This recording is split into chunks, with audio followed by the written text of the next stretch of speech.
November 7, 1944. The skies above Yugoslavia. 12 American P-38 Lightning fighters diving toward a convoy of trucks on a dirt road. Machine guns opening fire, vehicles exploding, men scrambling for cover. But these weren't German trucks, and when Soviet Yak-9 fighters scrambled to defend the convoy, the American pilots didn't recognize the red stars on their wings. For the next 15 minutes, Americans and Soviets, allies fighting the same war, shot each other out of the sky. 6 aircraft destroyed, 4 pilots killed, a Soviet general dead on the ground. And here's what makes this terrifying. Neither side knew they were killing their allies until it was too late.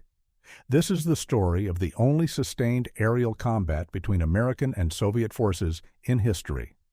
An incident so politically explosive that both governments buried it for 50 years. How did a simple navigation error on the anniversary of the Russian Revolution trigger a battle that killed dozens and nearly destroyed the Allied coalition? This is the Niš Incident.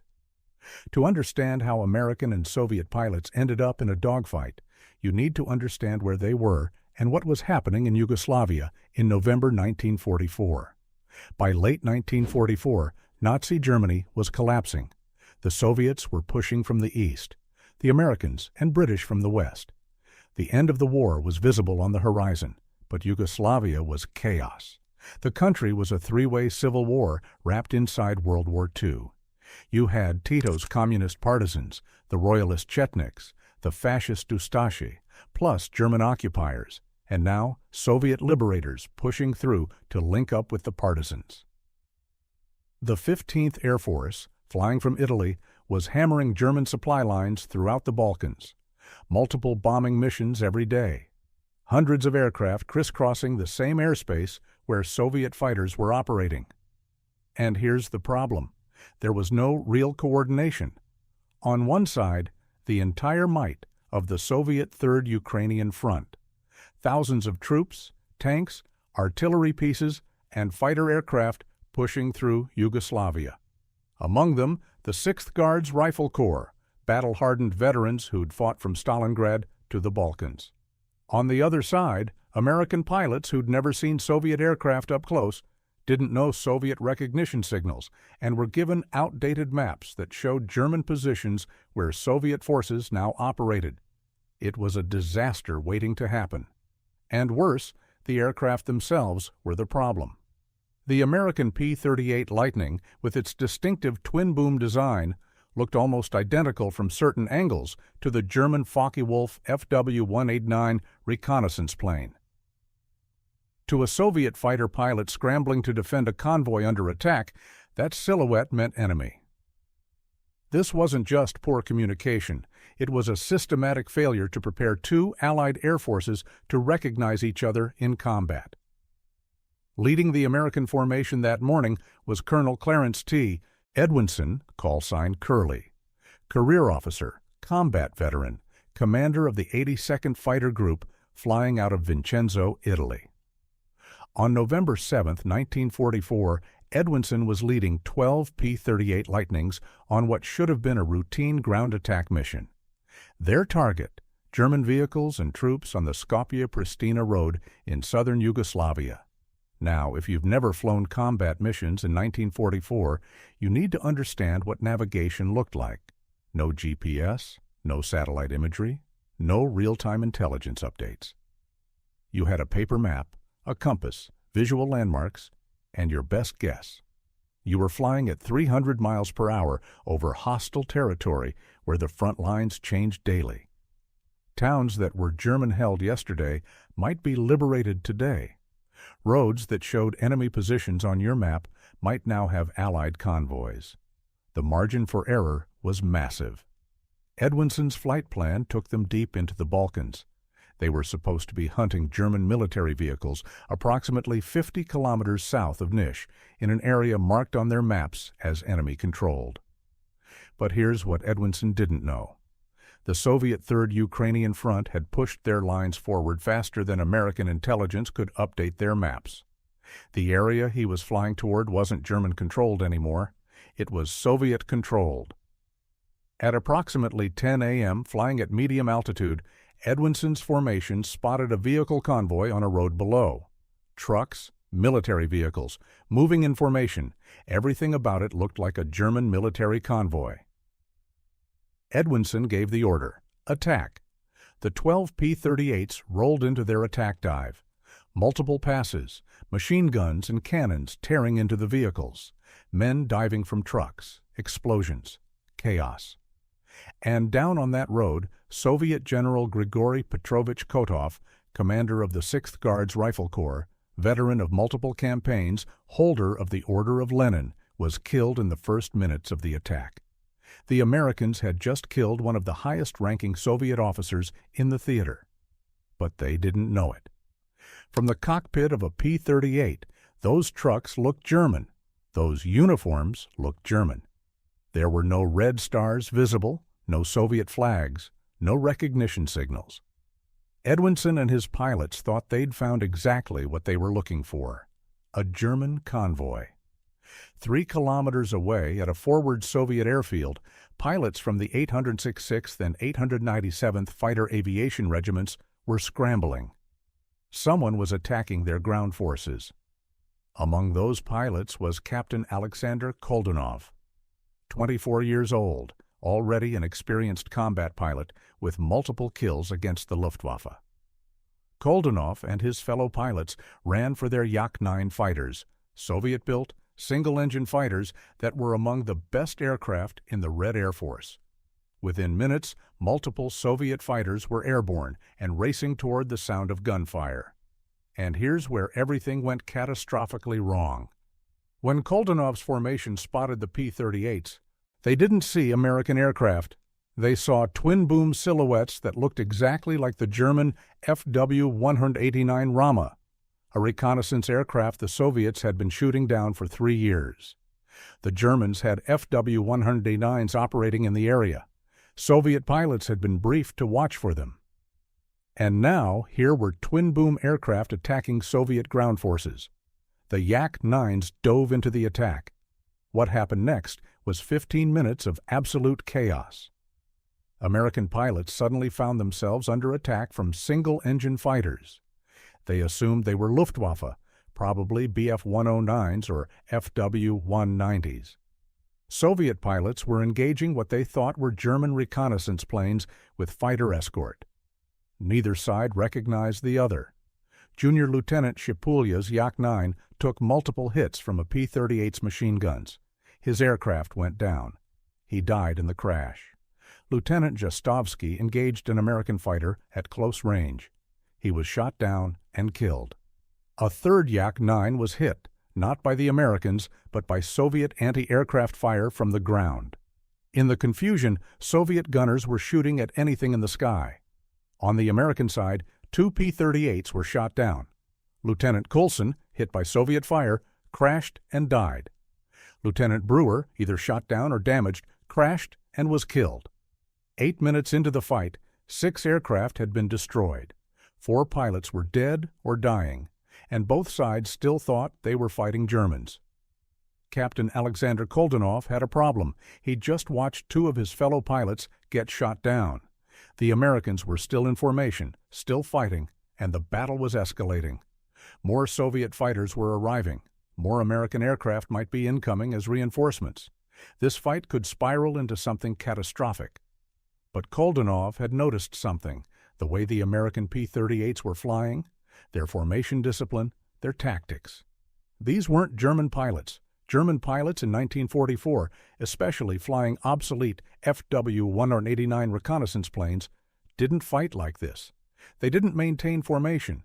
They didn't coordinate attacks with this level of precision. And suddenly, Koldunov realized what was happening. These were Americans, which meant every second this fight continued, Allied pilots were killing Allied pilots. He had to stop it. But how do you stop an aerial battle when both sides think they're fighting the enemy? You can't radio them, different frequencies, different languages, different radio procedures. You can't disengage and land. They'll keep fighting the other Soviet aircraft. There was only one option: get close enough that they could see his aircraft markings, close enough to see the red stars, which meant flying directly at American fighters that had already shot down 2 Soviet aircraft. If they didn't recognize his markings in time, they'd kill him. If they thought his approach was an attack, they'd kill him. If they simply reacted on instinct, enemy aircraft approaching at combat speed, they'd kill him. It was a suicide approach. Koldunov did it anyway. He pushed his throttle forward and flew directly toward the lead P-38, toward Colonel Edwinson's aircraft. Closing speed, over 500 miles per hour. Time to recognition, seconds. He pulled alongside Edwinson's P-38, close enough that if either pilot had extended an arm out the cockpit, they could have nearly touched the other aircraft. And then Koldunov did something that probably saved both formations. He rocked his wings back and forth, the universal aerial signal for "look at me," and Edwinson looked. He saw the red star on the fuselage. He saw the Soviet Air Force markings. He saw a Soviet pilot gesturing frantically toward his own aircraft's markings. And in that instant, Edwinson understood. They'd been fighting their own allies. Edwinson immediately broke off the attack and signaled his formation to disengage. The remaining P-38s climbed away from the combat zone. The Soviet fighters, confused but following Koldunov's lead, didn't pursue. The battle was over. 15 minutes of combat, 6 aircraft destroyed, 4 pilots dead, and the realization that they'd been killing each other. Colonel Edwinson landed at his base in Italy and did something extraordinary. He didn't report the incident. He said nothing to his superiors, nothing in the official combat reports, nothing in the mission debrief. He packed his bags and went on leave. It was November 8, 1944. An entire convoy of Soviet forces had been attacked, a Soviet general was dead, 3 fighters had been shot down, and the American officer responsible simply disappeared. But you can't hide a dead general. Soviet commanders immediately filed reports up the chain. An American attack on Soviet forces, unprovoked, on the anniversary of the October Revolution. By November 10th, the incident had reached Stalin, and Stalin was furious. The Soviet dictator saw this either as incompetence so severe it threatened the alliance, or as something more sinister, a deliberate attack to test Soviet responses or undermine Soviet prestige. Soviet Foreign Minister Vyacheslav Molotov demanded answers from Ambassador W. Averell Harriman in Moscow. Harriman, one of the architects of the U.S.-Soviet alliance, suddenly found himself trying to explain how American pilots had killed a Soviet general while both countries were supposedly coordinating the defeat of Nazi Germany. The problem was, the initial American response was denial and confusion. No American missions were supposed to be in that area. The maps showed it as German-controlled. There must be some mistake. But the evidence was overwhelming. Multiple Soviet witnesses, Soviet anti-aircraft crews had seen the P-38s clearly. There were American aircraft pieces at the crash sites. It took the Americans several days to piece together what had happened. Edwinson had violated his flight plan.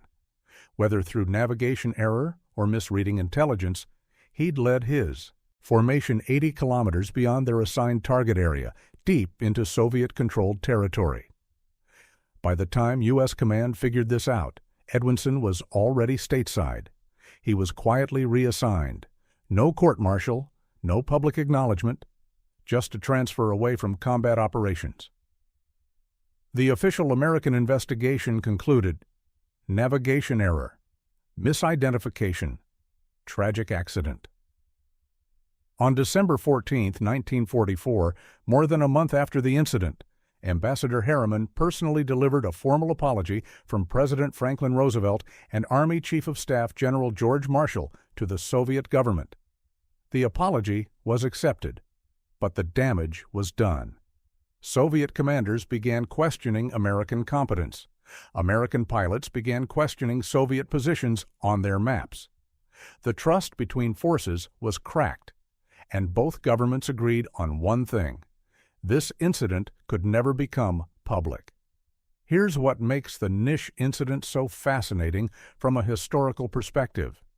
It didn't just get buried, it got systematically erased. American combat records from that day were sanitized. Mission reports were rewritten. The two dead American pilots, Colson and Brewer, were listed as killed in action against enemy aircraft, which was technically true. Soviet records were classified top secret. The full combat report of the 288th Fighter Aviation Division, which included detailed accounts of the battle, was locked away. Why the cover-up? For the Americans, this was a public relations disaster. The U.S. was selling the American public on the Grand Alliance, America, Britain, and the Soviet Union united against fascism. Stories about American pilots killing Soviet generals didn't fit that narrative. For the Soviets, this was a military humiliation. A Soviet general killed by friendly fire. Soviet fighters unable to protect their own ground forces. And worse, it revealed how poorly coordinated Soviet and Western forces actually were. But there was a bigger reason: Nazi propaganda. Joseph Goebbels and the Nazi propaganda machine were desperately trying to convince Germans to keep fighting by claiming the Western Allies and Soviets would inevitably turn on each other. The alliance was artificial. The moment Germany fell, the next war would begin: West versus East. The Niš Incident proved Goebbels right. If this story had broken in November 1944, just 6 months before Germany's surrender, it would have been devastating to Allied morale and given enormous ammunition to Nazi propagandists. So both governments agreed: classify everything, deny everything, and hope it faded from memory. And for decades, it worked. The incident remained buried in classified archives. The pilots who survived were ordered not to discuss it. Official histories of World War II omitted it entirely. It wasn't until the 1990s, after the Cold War ended, that Russian and American historians began accessing the archives and piecing together what actually happened. Even today, many details remain classified. We still don't know the full casualty count on the ground. Soviet records list between 31 and 34 killed, but some sources suggest the number was higher. We don't know what was said in the diplomatic communications between Roosevelt and Stalin in the days after the incident. We don't know what punishment, if any, was given to Soviet anti-aircraft crews who shot down their own fighter. And most intriguingly, we don't know if there were other similar incidents that remain completely classified. But here's the really disturbing part. The Niš Incident wasn't an isolated event. It was one of multiple friendly fire incidents between U.S. and Soviet forces during World War II, most of which were also covered up. In July 1943, a year before Niš, the American submarine USS Permit attacked and sank a Soviet research vessel in the Sea of Japan, killing 2 Soviet civilians. Secretary of the Navy Frank Knox personally informed Secretary of State Cordell Hull. The incident was classified. The Soviet survivors were quietly repatriated through Alaska.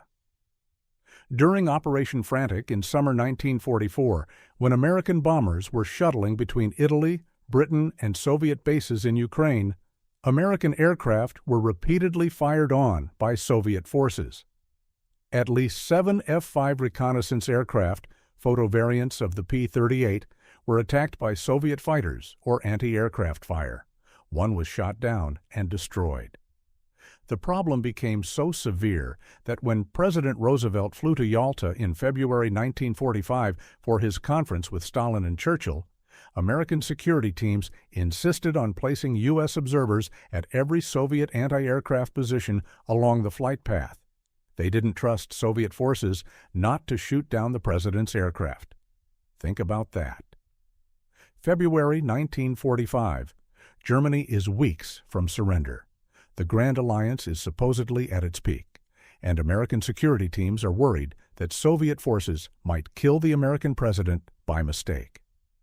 Then there's the Elbe River meeting on April 25, 1945. This is remembered as one of the great moments of Allied cooperation, American and Soviet soldiers embracing as their forces linked up, cutting Germany in two. But what's not widely known is that the meeting nearly turned into a firefight. Lieutenant William Robertson and his American patrol approached the Elbe River waving a makeshift American flag. Soviet forces on the other side thought it was a German trick. A Soviet artillery piece fired 2 rounds at the Americans. Both missed. American reconnaissance aircraft sent to the area were fired on by Soviet anti-aircraft guns. It took a liberated Soviet prisoner of war, serving as translator, to prevent the situation from escalating. Robertson and his men eventually crossed the destroyed bridge and met Soviet soldiers in the famous handshake photo that went around the world. What didn't go around the world? Robertson was nearly court-martialed for violating his patrol boundaries. The Soviet commander was investigated by military counterintelligence. 4 of the Soviet soldiers involved were interrogated about unauthorized contact with Americans. The warmth in the photographs was real. The suspicion in both headquarters was also real. So what do all these incidents tell us? First, the obvious. World War II wasn't the unified Allied effort we imagine. Behind the scenes, American and Soviet forces were constantly on edge around each other. Different languages, different radio frequencies, different recognition signals, different tactical doctrines, different command structures. They weren't integrated forces. They were separate armies who happened to be fighting the same enemy. And when the enemy was about to be defeated, that alliance became fragile. But there's something deeper here. Look at the dates. USS Permit Incident, July 1943. Operation Frantic Problems, June-September 1944. Niš Incident, November 1944. Elbe River Tensions, April 1945. These incidents are escalating in frequency and severity as the war progresses. Early in the war, when Nazi Germany looked unbeatable, American and Soviet forces were scattered, rarely in contact, focused entirely on survival. But by 1944, as Allied victory became inevitable, American and Soviet forces were operating in close proximity.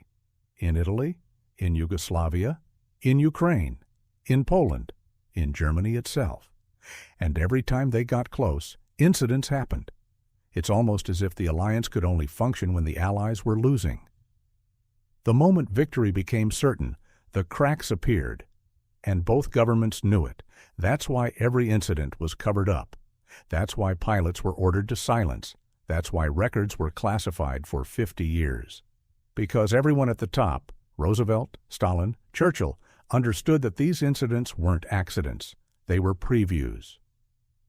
The Niš Incident on November 7, 1944, predicted the Berlin airlift of 1948-49. The Operation Frantic Tensions predicted the Iron Curtain descending across Europe. The Elbe River suspicions predicted the Cold War that would last 45 years. World War II didn't end with Allies united in victory. It ended with Allies who barely trusted each other, had shot each other multiple times, and were already positioning for the next conflict. Remember Captain Alexander Koldenov? The Soviet pilot who flew alongside Edwinson's P-38 and ended the battle by showing his markings? His story didn't end at Niš. Koldenov survived the war, continued flying fighters, rose through the ranks of the Soviet Air Force. In 1980, 36 years after the Niš incident, Koldenov became Commander-in-Chief of the Soviet Air Defense Forces, the highest-ranking aviation officer in the Soviet military. And in that role, Koldenov was responsible for defending Soviet airspace against potential American attack during the Cold War. The man who had risked his life to prevent Americans and Soviets from killing each other in 1944 spent the rest of his career preparing for the war between America and the Soviet Union. That's the Niš incident in microcosm. A Soviet pilot recognizing that Allies were fighting each other, taking personal risk to stop it, succeeding in ending the immediate battle, and then spending the next 4 decades preparing for the inevitable conflict that everyone knew was coming. There's an even darker irony. Koldunov was fired in 1987 after 43 years of service because of another incident involving misidentification of aircraft. On May 28, 1987, a West German teenager named Matthias Rust flew a small Cessna aircraft from Finland through Soviet airspace and landed in Moscow's Red Square. Soviet air defenses, under Koldunov's command, tracked the aircraft but never shot it down. Multiple Soviet fighters intercepted the Cessna but didn't recognize it as a threat. It was the most humiliating intelligence failure in Soviet air defense history, and the officer held responsible was the same man who in 1944 had prevented an aerial battle by correctly identifying aircraft that everyone else misidentified. Koldunov died in 1992, just after the Soviet Union collapsed. The Cold War he'd prepared for had ended without the apocalyptic battle everyone expected. But the alliance he'd helped preserve in 1944 had long since shattered. Here's where the story gets really interesting. For 50 years, from 1944 to 1994, the official narrative was, the Niš Incident was a tragic accident. Navigation error, misidentification, friendly fire. Both American and Soviet governments agreed on this explanation. But then the Soviet Union collapsed. Archives opened. Russian historians got access to previously classified military records. And the narrative started to change. In the 1990s and 2000s, Russian historians began arguing that the Niš incident might not have been an accident. Their evidence. First, the date. November 7th, the anniversary of the October Revolution, the most important date in the Soviet calendar. The odds of an American accident happening on that specific date seemed suspicious. Second, the navigation error. Edwinson's flight was 80 kilometers off course, not 8 kilometers, not 20 kilometers. That's not a minor map reading error. That's flying in completely the wrong direction. Third, the target selection. The convoy wasn't on the Skopje-Pristina road where German forces were operating. It was deep in Soviet-controlled territory, on a road clearly behind Soviet lines. Fourth, the cover-up. Edwinson leaving immediately, the absence of court-martial, the sanitized records, it all suggested something more than just routine damage control.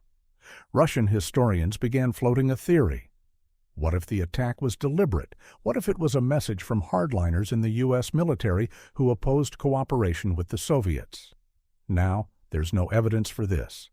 American records, what's been declassified, show exactly what you'd expect from a bureaucratic screw-up: outdated intelligence, poor coordination, bad maps, and commanders covering their asses. But the Russian revisionism tells us something important. These incidents don't just exist in the past. They're active political tools in the present. In 2015, the Russian government sponsored a monument in Niš commemorating Soviet casualties from the 1944 incident. In 2022, after Russia's invasion of Ukraine, a second monument was erected. The incident is now referenced in Russian diplomatic outreach to Serbia, framed as evidence that the West has always been hostile to Russia, even when nominally allied. The Niš incident has become propaganda for both sides. Americans use it as evidence of Soviet paranoia and trigger happiness. Look, they even shot down their own aircraft in the confusion. Russians use it as evidence of Western aggression and untrustworthiness. Look, they attacked us on our most sacred holiday. The truth, that it was a tragic accident caused by systematic coordination failures, doesn't serve anyone's narrative.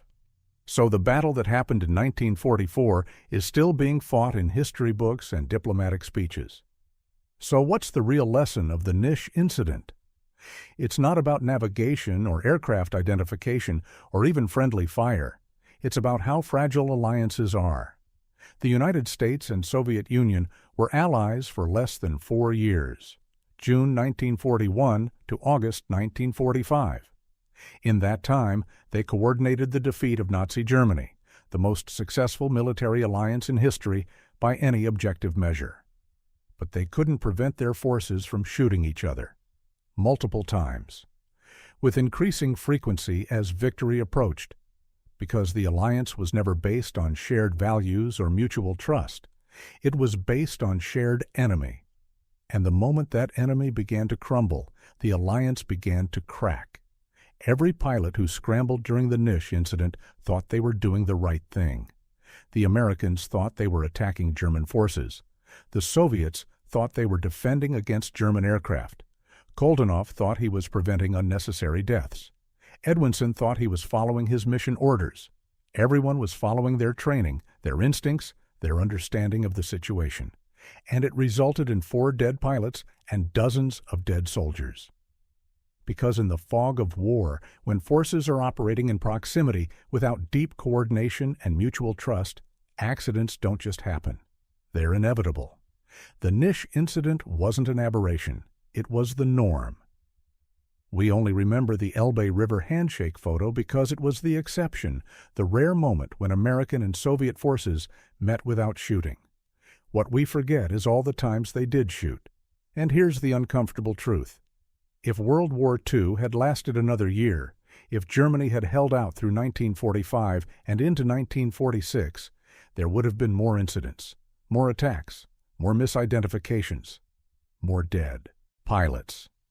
The alliance was already breaking down before Germany surrendered.